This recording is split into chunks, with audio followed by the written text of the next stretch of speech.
শয়তানের মূল কাজ হচ্ছে আল্লাহ তাআলা থেকে পৃথক রাখা, আল্লাহ তাআলাকে যেন না মানা হয়।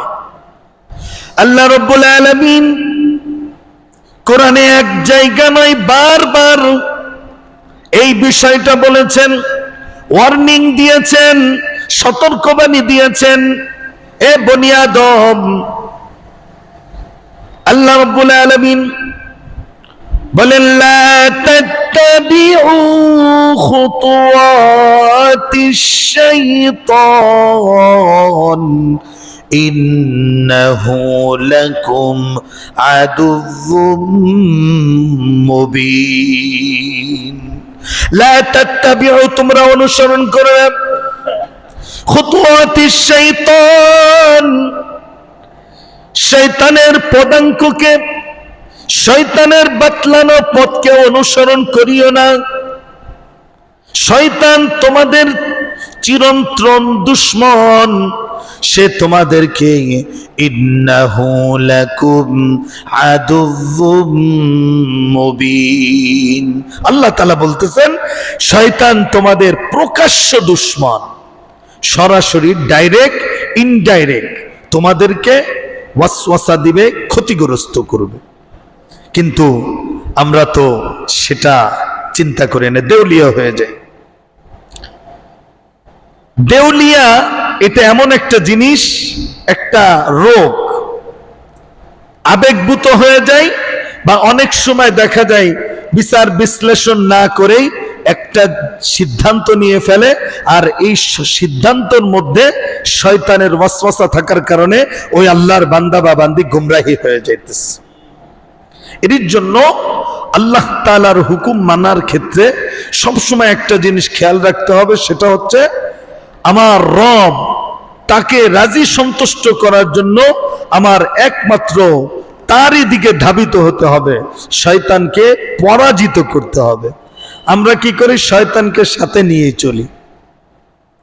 আজকে আমি কিতাবের ভিতর আজকে যে আলোচনাটা করার ইচ্ছা পোষণ করেছি, বর্তমান প্রেক্ষাপট জামানার যে ভণ্ডামি, শয়তানি আর বদমাশি চলতেছে, এর থেকে আমাদেরকে পরিত্রাণ পেতে হবে।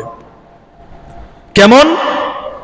পীরের নামে ভণ্ডামি চলতেছে, ওরসের নামে ভণ্ডামি চলতেছে, একদম এমন অবস্থা। ঢাকা মিরপুরে একটা পীর আছে, উলঙ্গ পীর। ওখানে পীর সাহেব পুরো সফাং সফা, পুরো খালি, এবং শিকল দিয়ে বাঁধা, তাকে সম্মান প্রদর্শন করতেছে, পায়ে চুম্বন করতেছে, হাতেও চুম্বন করতেছে, চিন্তা করতেছে তার ভিতরে মাল আছে। আসলে তো সে তার মালকে প্রকাশ করে দিয়েছে। কিন্তু কিছু ভক্তিবর্গ, এই যে যারা ভক্তিবর্গ হয়, এরা কিসের জন্য হয়? শয়তানের ওয়াসওয়াসায় পড়ে কিছু কামালিয়াত দেখে, আর কিছু কামালিয়াত দেখে যে না, আসলে এর ভিতরে কিছু জিনিস আছে, তা ওর ভিতরে যে জিনিস ছিল তা তো বাহির করে দিয়েছে। মানুষের সবচেয়ে বড় হচ্ছে তার সতর। রাসূল করিম সাল্লাল্লাহু আলাইহি ওয়াসাল্লাম যখন মক্কাতুল মুআজ্জামায় বাইতুল্লাহ যখন নির্মাণ করতেছেন, যেহেতু পবিত্র জায়গায় উলঙ্গ হয়ে নির্মাণ করতে হয়, রাসূল করিম সাল্লাল্লাহু আলাইহি ওয়াসাল্লামের যে পরিহিত কাপড় টান মারা হয়েছিল, নবীজি সাল্লাল্লাহু আলাইহি ওয়াসাল্লাম বেহুশ হয়ে পড়ে গেছিলেন। আল্লাহ তাআলা হেফাজত করেছেন। আর আল্লাহ তাআলা কাউকে যদি হেফাজত করে, তাকে কেউ গুমরাহি করতে পারে না। আর আল্লাহ তাআলা যদি কাউকে গুমরাহ করে, তাকে কেউ হিদায়াত দিতে পারে না। কিন্তু হিদায়াতের মালিক আল্লাহ তাআলা, এটা রাইট। কিন্তু আমার সেই হিদায়াতের পথে ওঠার জন্য আমার একটা মেহনত, পরিশ্রম, আমার কুরবানি করতে হবে। এর জন্য এই ভণ্ডামি আমাদের অত্র অঞ্চলে নেই বললে ভুল হবে। আমরা গ্রামে বসবাস করি, তারপরে এখানে আপনি খুঁজে দেখেন আশেপাশে কিছু ভণ্ডামি আছে। শয়তান কিছু বীজ বপন করবেই। আচ্ছা, শয়তানের কাজ কি? শয়তানি করা। কারণ দেখবেন আমাদের বাংলাদেশে সবচেয়ে বড় মাদ্রাসা হচ্ছে চট্টগ্রাম হাটহাজারী মাদ্রাসা, মেখল, হাতিয়া, যে মাদ্রাসা, বড় বড় মাদ্রাসাগুলো আছে চট্টগ্রামে। আর ওখানে আবার বাতিলের ছয়লা, বেদাতি ওখানে বেশ। এরই জন্য সবসময় একটা জিনিস খেয়াল রাখবেন যে আমি কোন অবস্থানে আছি। আল্লাহ তাআলা আপনাকে একটা সুস্থ মস্তিষ্ক দিয়েছে, বিচার বিশ্লেষণ করার মতন একটা জেহেন দিয়েছেন, কিন্তু আপনি যদি বিচার বিশ্লেষণ না করে আবেগভূত হয়ে কিছু লোক একটা দলে চলে গেছে, আপনিও তার দলে চলে গেলেন, এটা আপনার রং, এটা আপনার ভুল। সঠিক হচ্ছে কোরআন এবং হাদিস। রাসূল করিম সাল্লাল্লাহু আলাইহি ওয়াসাল্লাম বলছেন, তোমরা পথভ্রষ্ট হবে না, পথ বিমুখ হবে না যতদিন না তোমরা কিতাবুল্লাহ সুন্নতি রাসূলিল্লাহ, আল্লাহ তাআলার কিতাব এবং রাসূলের সুন্নাত হাদিসকে আঁকড়ে ধরে রাখবা, তোমরা গুমরাহী হবে না। কিন্তু আমরা কোরআন সুন্নাত মানার কথা চিন্তাও করি না।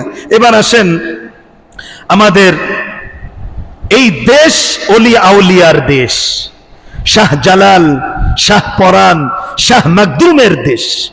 এই জমিন বড় উর্বর।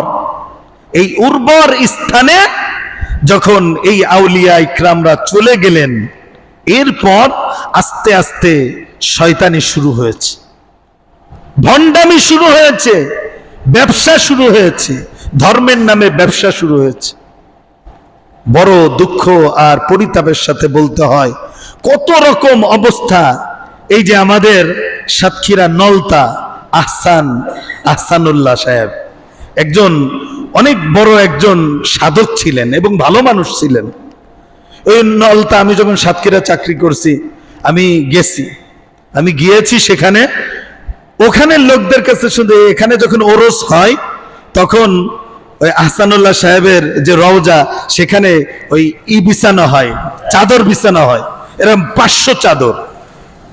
এক একটা চাদরের এমনি বাজারে মূল্য মনে করুন 350 বা 500 টাকা, কিন্তু ওখানে রেট শুরু হয় 1000 থেকে, যে 500 নম্বরটা যে নেবে 1000, এরপর 499টা, এটা 1012 টাকা, এবার 498, এইভাবে একদম লাস্টে যে গালিচাটা, এটার দাম বিক্রি হয় 1.5 লাখ, 2 লাখ, 2.5 লাখ টাকা।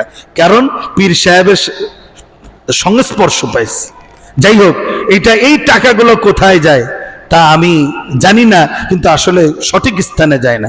ওখানে মানুষ এতটাই মানে, যদি কোনো মেয়েকে, কন্যাকে বিবাহ দেয়, ওখানে যে পীর সাহেব আছে, তার শরীর মেসেজ করার যে ব্যক্তি আছে, ভণ্ডামি, ওনার কাছে নেবে নববধূ, কন্যা বা বৌমাকে নিয়ে, তার হাত আগে বুলিয়ে দেবে, তাকে দোয়া বরকত দেবে, এরপর তাকে বাড়ি নিয়ে যাবে।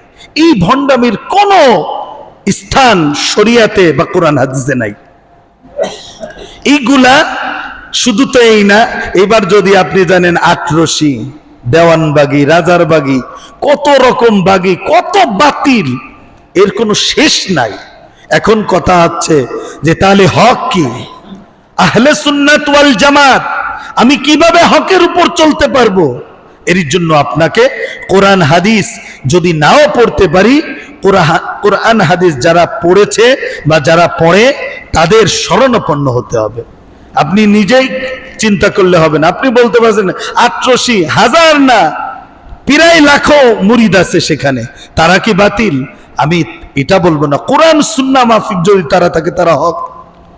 আমি কাউকে ইন্ডিকেট করে বাতিল বলবো না। কিন্তু ওই যে উলঙ্গ পীর, তারপরে পুরুষ মহিলা একসঙ্গে জিকির করে, তারা কি করে? তারা ভিতরের যে অবস্থানটা বোঝায়, তারা মারেফাতি, শরিয়াতি বাদ দিয়ে মারেফাতি নিয়ে ব্যতিব্যস্ত হয়ে পড়ে। এই ভণ্ডামি লা শাক্কা ফি, এতে কোনো সন্দেহ নাই, সম্পূর্ণ কবিরা গুনাহ আর সম্পূর্ণ হারাম কাজে তারা লিপ্ত থাকে। এগুলোর থেকে আমাদের সমাজকে পরিহার করতে হবে এবং বিশেষ করে হক যে জামাত, হকপন্থী, তাদেরকে অনুকরণ করে বাকি জীবন আদর্শ, আমাদের জীবনটাকে পরিচালিত করতে হবে। কারণ রাসূল করিম সাল্লাল্লাহু আলাইহি ওয়াসাল্লামের হাতে সাহাবা রিদওয়ানুল্লাহ আলাইহিম আজমাইন বায়াত হয়েছেন। খোলাফায়ে রাশিদার জামানায় 40 বছর খলিফাতুল মুসলিমিন তারা রাজত্ব করেছেন। এরপর বুজুর্গনে দিন তাবিঈনদের যুগ আসছে, এরপর তাবিঈনদের যুগ আসছে, যেই যুগের কথা প্রতি জুমায় সমস্ত খতিব সাহেবরা বলেন, সুম্মাল্লাযীনা ইয়ালুনাহুম সুম্মাল্লাযীনা ইয়ালুনাহুম খায়রুল কুরুন করনি সুম্মাল্লাযীনা ইয়ালুনাহুম সুম্মাল্লাযীনা ইয়ালুনাহুম। তিন জামানার, তিন যুগের কথা বলা হয়। সাহাবাদের যুগ, তাবিঈনদের যুগ, তাবিঈনদের যুগ। এরপর বুজুর্গনে দিন ওলামায়ে মাশায়েখ আসছেন, তারা ধর্ম প্রচার করেছেন। কিন্তু মূল বুজুর্গি কোথায় আছে এটা আমার আপনার বুঝতে হবে। এক নম্বর, তিনটা জিনিস খুব খেয়াল রাখতে হবে। আল্লাহর ওলি চিনার মূল উপায় কি? একজন যিনি আল্লাহর ওলি হবেন, আল্লাহ কোরআনের ভিতর বলেন, আলা ইন্না আউলিয়া আল্লাহ লা খাউফুন আলাইহিম ওয়া লা হুম ইয়াহজানুন।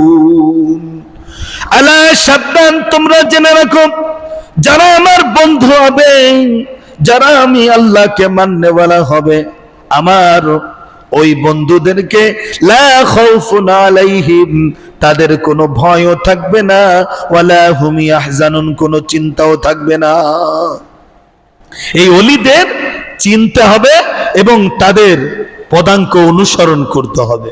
কারণ কি, অনেকে মনে করে আমি সরাসরি কোরআন এবং হাদিস থেকে সব জেনে নেব। তুমি দেউলিয়া হতে তোমার বেশি সময় লাগবে না। কারণ কোনো ব্যক্তি যদি সামান্য আপনার 18,000 ভোল্টের কারেন্ট নিতে গেলে আমরা বর্তমানে ব্রেকার ব্যবহার করি কিসের জন্য? সেফটির জন্য। একটা সুইচ বা একটা রুমে যদি কোনো রকম বিদ্যুতের কোনো রকম সমস্যা হয়, ওই রুমের জন্য আমরা ব্রেকার ব্যবহার করি, যাতে যেন ওই রুমওয়ালাদের ভিতর থেকে ব্রেকারটা নেমে গেলে তারা যেন সেফটি থাকে। আপনি এই সামান্য বিষয়কে আপনি বাদ দিয়ে 18,000 ভোল্ট, 33,000 ভোল্ট সব বাদ দিয়ে যদি একদম যে কি করেন, চিত্রালীতে 300 মেগাওয়াটের যে কারেন্ট, ওই পার হাউস থেকে যদি আপনার তারের জয়েন্ট দিতে যান, অস্তিত্ব থাকবে বলেন? কোরআন হাদিস হচ্ছে এমন বাণী যার কিছু ইশারা আছে, প্রত্যেকটা কথার কিছু সার সংক্ষেপ থাকে। সবাই সেটা বুঝতে বা উপলব্ধি করতে পারে না, সবাই সেটা বোঝার মতন ক্ষমতাও রাখে না। এর জন্য আল্লাহ রাব্বুল আলামিন কোরআন হাদিস এর জ্ঞান চর্চা অনুসরণ অনুকরণের জন্য এক শ্রেণীর একটা জামাত রাখেন, যারা আলেম বলা হয়, যারা ইলম অন্বেষণকারী। তারা কোরআন হাদিস এটা স্টাডি করে একটা যোগ্যতায় ভূষিত হয়েছে। এখন আপনি সামান্য কিছু, এখন বর্তমান তো লেখালেখির শেষ নাই, একটা হাদিস লেখে সহি বুখারী একটা নাম্বার দিয়ে থুয়ে দিল, আর আপনি ওইটা দেখেই ব্যাস এই তো সহি বুখারী, মানে এমন একটা অবস্থা হয় যে কেমন যেন ওইটাই তার জন্য দলিল। কিন্তু কখনো ওইটাকে নজরে সানি করা যে আসলে হাদিসটা মূল ঠিক আছে কিনা, এর রাবি ঠিক আছে কিনা, এর মতন ঠিক আছে কিনা, এর সহি সনদ ঠিক আছে কিনা, এই কোনো কিছু না দেখেই তার উপর আমল করতেছে। বর্তমানে এমন অবস্থা চলতেছে।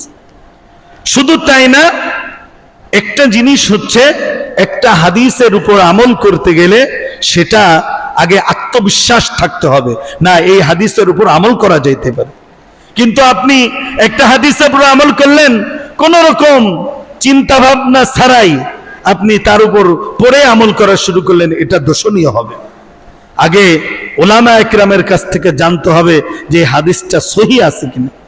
এখন আপনি কপাল বাড়ায় একটু আগ বাড়িয়ে নিজেই বুঝে, আর আলেম উলামানা হাতে বড় এক মোবাইল আছে, সেখান থেকে এক একটা হাদিসের সফটওয়্যার নামায় তারপর তার উপর দেখে শুনতেছে, ই করতেছে। কিন্তু এক একটা হাদিসের কিছু বিষয় থাকে যে বিষয়গুলো জানার জন্য অন্য এলেম দরকার আছে।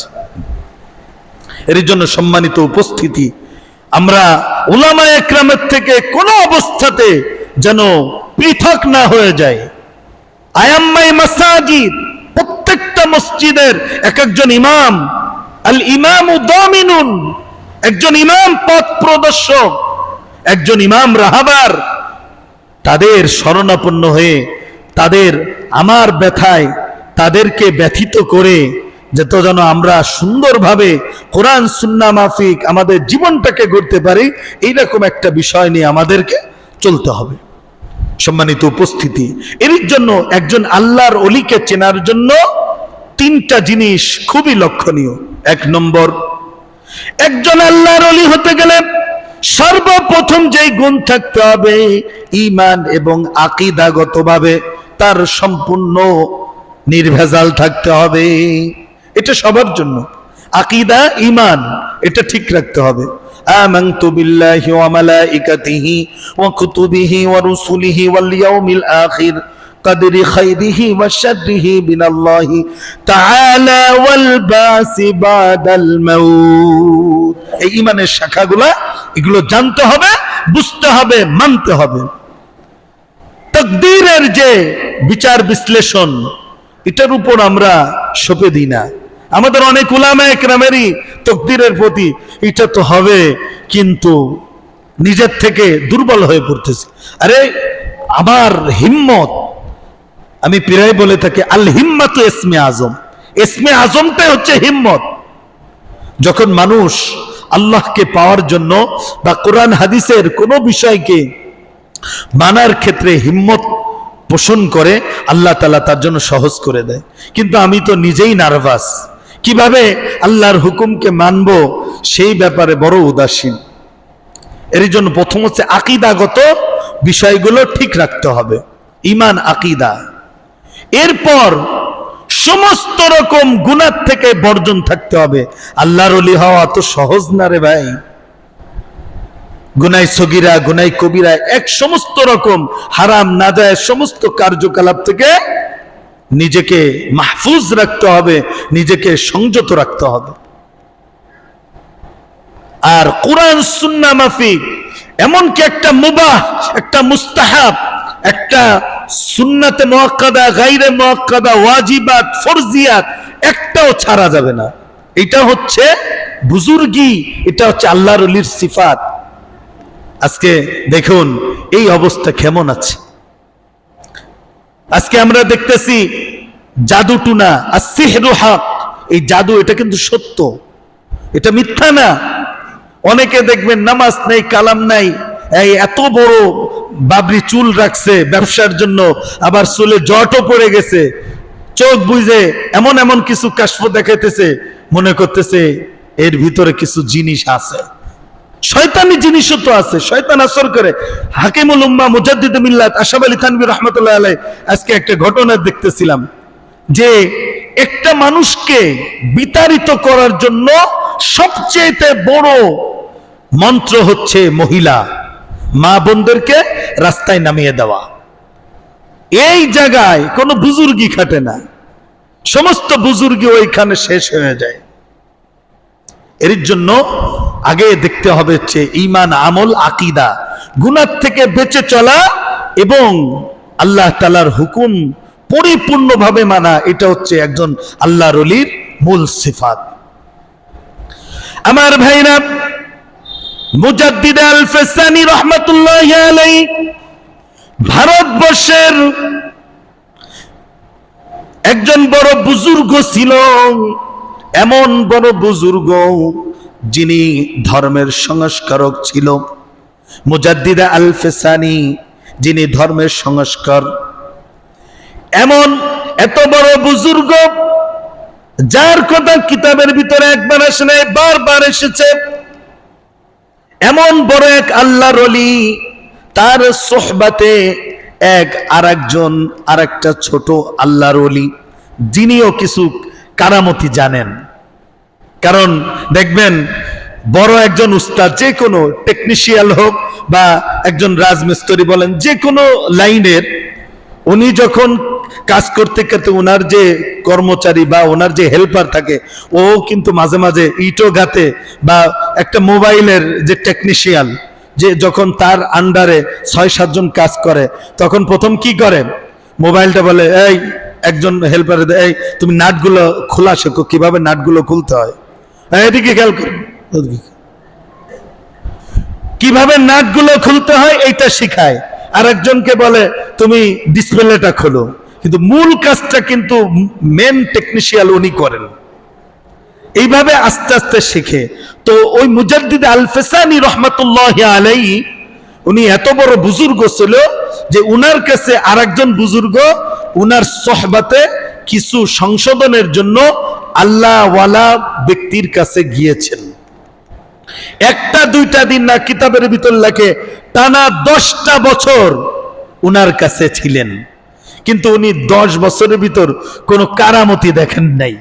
যে কারামতি, যে আগুনে ফু দিয়ে লিভাই ফেলানো, পানিতে ফু দিয়ে বরফ বানিয়ে ফেলানো, এই ধরনের কোনো কারামত দেখেন নাই। এর জন্য উনি একদিন 10 বছর পর চিন্তা করলেন, ভাই খুব খেয়াল করে শোনেন, এদিকে ওদিক তাকাইলে তো শুনে কোনো লাভ নাই, কথার ভিতর যে বোঝার যে বিষয়টা, এটা বুঝতে গেলে যিনি বলেন ওনার দিকে তাকিয়ে শোনা, টাইম পাস করতে এসে তো কোনো লাভ নাই, এখান থেকে কি আছে শিক্ষণীয় এটা একটু খেয়াল করা।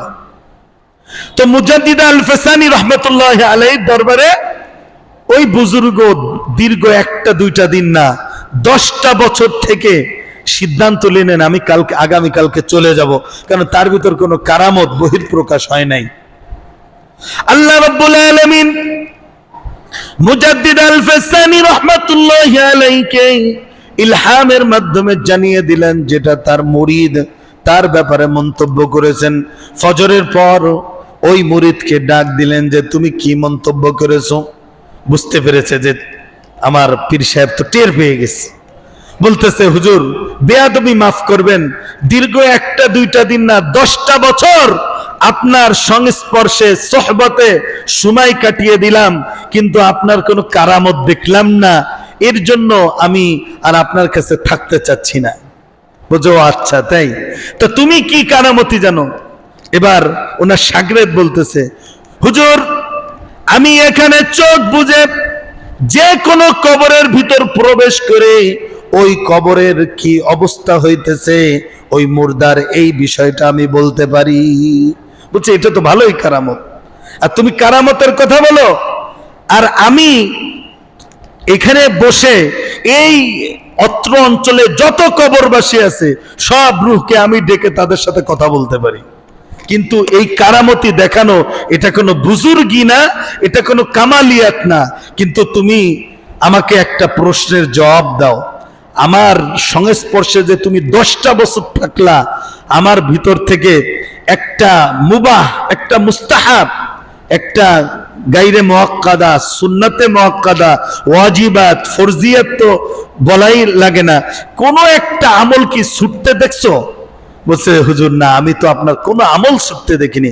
বলছে আল্লাহ তাআলা দরবারে সবচেয়ে বুজুর্গি হচ্ছে কোনো আমলকে না ছাড়া আর কোনো গুনার কাজ না করা। এর জন্য পানিতে আগুন ধরিয়ে দেওয়া, আগুন ফু দিয়ে নিভিয়ে দেওয়া, এইগুলো বড় কামালিয়াত না, বড় কারামতি না, বরং আল্লাহ তাআলার ভয়ে কোনো গুনাহ না করা এবং আল্লাহর হুকুম পুরাপুরি ভাবে আদায় করা, এটা হচ্ছে সবচেয়ে বড় বুজুর্গি। সম্মানিত উপস্থিতি, আমরা এই ধরনের আল্লাহর ওলির দরবারে এখন কোথায় পাবো? খুঁজতে তো হবে, কারণ একটা মানুষ নিজে সিদ্ধান্ত নিয়ে চললে তার শয়তান তাকে গাইডলাইন দেখায়, তাকে দিক নির্দেশনা দেয়। কোরআন হাদিস মোতাবেক চলতে গেলেও একজন জান্নেওয়ালা ব্যক্তির পরামর্শ সোহবাতে চলতে হয়। দেখবেন বড় বড় বুজুর্গ আউলিয়া একরাম তাদের সোহবাতে পরামর্শে গেলে আপনার কিছু পরিবর্তন হবে। এমন কিছু মানুষ আছে, খুব খেয়াল করে বুঝবেন, আমাদের এখানে যারা মজলিসে আসছেন অনেকে 5 ওয়াক্ত নামাজ আদায় করেন, কিন্তু সুদ ছাড়তে পারতেছেন না, ঘুষ ছাড়তে পারতেছেন না, মিথ্যা কথাও বলেন, মাঝে মাঝে গালিগালাজও করেন। আবার সবচেয়ে বড় বিষয় হচ্ছে চোখের গুনাহ, জিনাল আইনুন নাজব, চোখের দেখা হচ্ছে গুনাহ, আর সবচেয়ে বড় মারাত্মক গুনাহ চোখের গুনাহ। এই চোখের গুনাহ থেকে বাঁচা, নিষ্কৃতি আর পরিত্রাণ পাওয়া খুব সেন্সিটিভ। এই ইমাম কি মুয়াজ্জিন কি মুসাল্লি সবাই এই রোগেই নিমজ্জিত আছে। এর থেকে বাঁচার জন্য আপনার যে কোনো একজন মুরব্বীর কাছে বাইয়াত হতে হবে। একজন মুরব্বীর সংস্পর্শে যে রুহানি ডাক্তার, যেমন আতুরি ডাক্তার দেখানোর পর কি হয়, উল্টো পাল্টা খাওয়ার কারণে কিডনি সমস্যা হয়, অনেক সময় অনেক ক্ষতি হয়ে যায়, তখন মানুষ এমবিবিএস ডাক্তার, বড় ডাক্তারের শরণাপন্ন হয়। ওই রকম আমাদের দিলের একটা রোগ আছে, আমাদের দিলের রোগ, এটা রুহানি ডাক্তার, রুহানি চিকিৎসকের কাছে যাইতে হবে। এবং সেখানে যে আপনার যে সমস্যাগুলা, যে আমি চোখের নজরকে ঠিক করতে পারি না, সারা দিন বড় মোবাইল এর পিছনে ইউটিউব ফেসবুক সহ অন্যান্য বিজ্ঞাপনের প্রতি আসক্ত হয়ে থাকি, পাবজি সহ অন্যান্য যুবকরা যে গেম খেলা, এর থেকে মোট কথা খাবারের সময় মনে হয় এই আমলটা চালু রাখলে ভালো হয়, আবার স্বপ্নের ঘরে ঘুমের ভিতরে অনেক সময় পাবজি বা অন্য গেম খেলতে থাকি, এতটা আসক্ত হয়ে গিয়েছি। এখন এর থেকে পরিত্রাণ বা নিষ্কৃতি বা বাঁচার জন্য আমাকে কিছু ঔষধ বাতলায় দেন। এরকম কিছু বুজুর্গ আমাদের খুলনাও আছে, যশোরেও আছে, ঢাকাতেও আছেই। এর জন্য এখানে আমাদের যাইতে হবে। যেমন ধরেন 0 পয়েন্টে যে খানকা, আল্লামা মুফতি নুরুল আমিন সাহেব হুজুর দামাত বারকাতুহুম, অনেক বড় একজন বুজুর্গ মানুষ, ওনার ওখানে মাসে একটা ইসলাহ হয়। হুজুরে ওখানে যাওয়া, দেখবেন আপনার দিলটা, পাথরের দিলটা আস্তে আস্তে মোমের মতন গলতে থাকবে। আমি ওই বুজুর্গ না, আমি অনেক রোগে আসক্ত, অনেক রোগে নিমজ্জিত। আমার কাছে আসলে আমি বললেও আপনার সেই তাসির না হতে পারে, কিন্তু ওই আল্লাহর বান্দা, ওই বুজুর্গ আল্লাহর ওলি, যিনি পুরা বছর, আমি কালকেই তো বলতেছিলাম, রাসূল করিম সাল্লাল্লাহু আলাইহি ওয়াসাল্লামের মহব্বত আসার একটা আমল আছে, যে সোমবার রোজা রাখা, রবিবার দিবাগত খেয়ে সোমবার রোজা রাখা। সমস্ত উলামায়ে কিরাম, সমস্ত আলিয়া বলেন, কওমিয়া বলেন, অমুক তমুক সমুক, সমস্ত উলামায়ে কিরাম একমত, রাসূল করিম সাল্লাল্লাহু আলাইহি ওয়াসাল্লাম দৈনিক সপ্তাহে সোমবার রোজা রাখতেন। ওই আল্লাহর বান্দা আল্লাহর ওলি, উনি এই আমলটা করেন। আপনি যখন উনার সোহবতে যাবেন, সংস্পর্শে যাবেন, উনার কথা শুনবেন, উনার মাজলিসে বসবেন, দেখবেন শুধু আম না, আলেমই বসে, 400-500 আলেম উনার সংস্পর্শে যে কিছু দিক নির্দেশনা নিয়ে তাদেরকে সহি করতেছে। আরো যদি একটু যাইতে চান, মাসনা মাদ্রাসা যশোর, মুফতি ইয়াহিয়া সাহেব, আমাদের পদ্মার এপার সবচেয়ে বড় মুফতি, যার ভিতর এলেমের, আমলের সব রকম ইস্তেদাদ আল্লাহ তাআলা দিয়ে দিয়েছেন। আমরা তো তা যাই না, বরং কি করি, যদি শুনি যে কি অমুক জায়গায় রূপসা ব্রিজের নিচে মমতাজ আসছে, মাশাআল্লাহ, আরো কি করি, একটা গাড়ি ভাড়া করে একদম সুন্দর করে যায় শুনে আসি, সাদের লাউ বানাইছে মোরে বৈরাগী, কত রকম। এটা কি শয়তানের আসর। রাস্তা দুইটা, উলাইকা হিজবুশ শাইতান, ওই মমতাজের রাস্তাটা হচ্ছে শয়তানের রাস্তা। উলাইকা হিজবুল্লাহ, একজন বুজুর্গর সোহবতের সংস্পর্শে যা নিঃসন্দেহে আল্লাহ তাআলার রাস্তা। আল্লাহ কি বলতেছেন, এই একই সূরা মুজাদালার শেষের দিকে বলতেছেন, উলাইকা হিজবুশ শাইতান, সাবধান ও আমার বান্দারা, শয়তানের পদাঙ্ককে, শয়তানের পথকে অনুসরণ করিও না।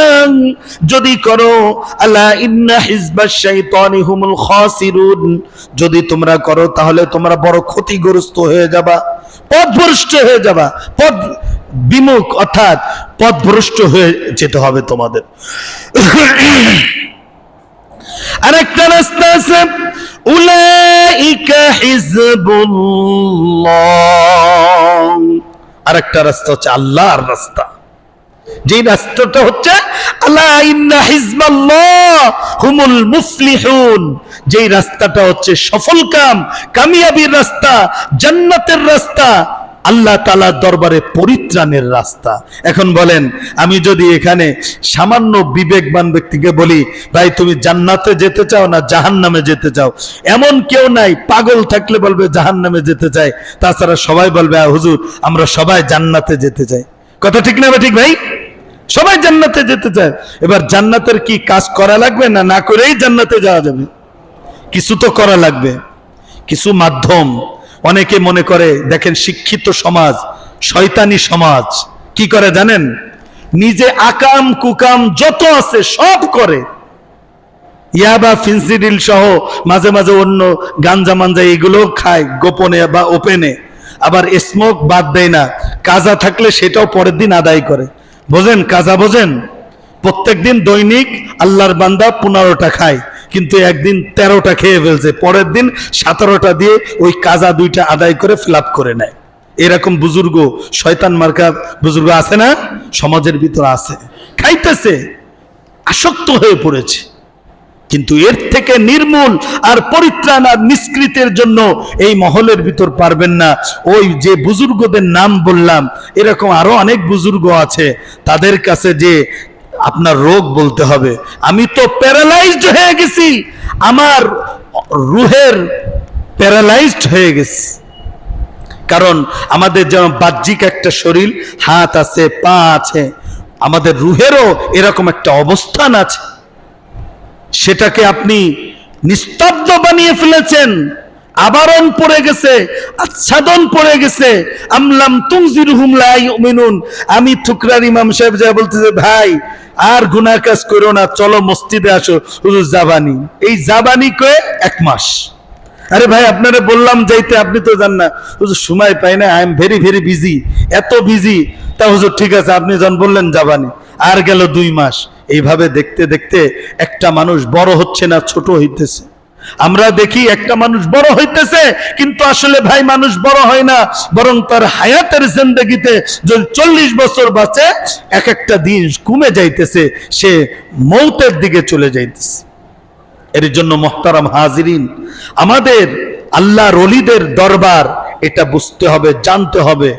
আজকে দেখেন দাওয়াত ও তাবলীগ নামে যে এক মুবারক মেহনত পুরা 5 মহাদেশের ভিতর চলতেছিল, পুরা 5 মহাদেশের ভিতর, যেখানে সূর্য ওঠে, যেখানে সূর্য ডোবে, সর্ব জায়গায় দাওয়াত ও তাবলীগের কাজ চলছিল।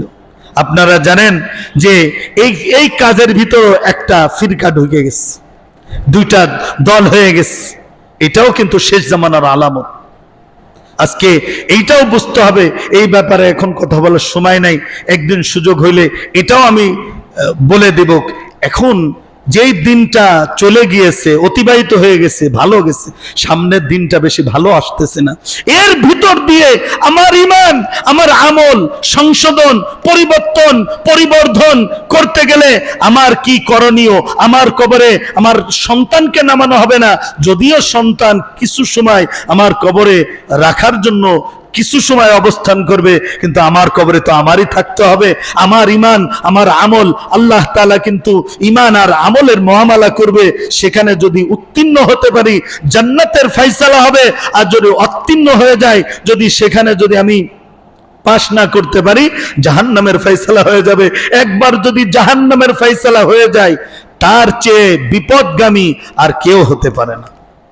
এর জন্য সম্মানিত মুসাল্লিয়ান ইকরাম, মুহতারাম হাজিরিন, আপনাদের কাছে বিনয়ের সাথে অনুরোধ, একটু বালিশে মাথা লাগিয়ে বা এক জায়গা গভীরভাবে চিন্তা করে দেখেন যে আমি যে কথাগুলো বললাম, এই কথাগুলো আমারও মানার দরকার, আপনাদেরও মানার দরকার। এইগুলো কিভাবে ঠিক হবে? যখন আমি চিন্তা ভাবনা করব। আমি একটা সন্তানকে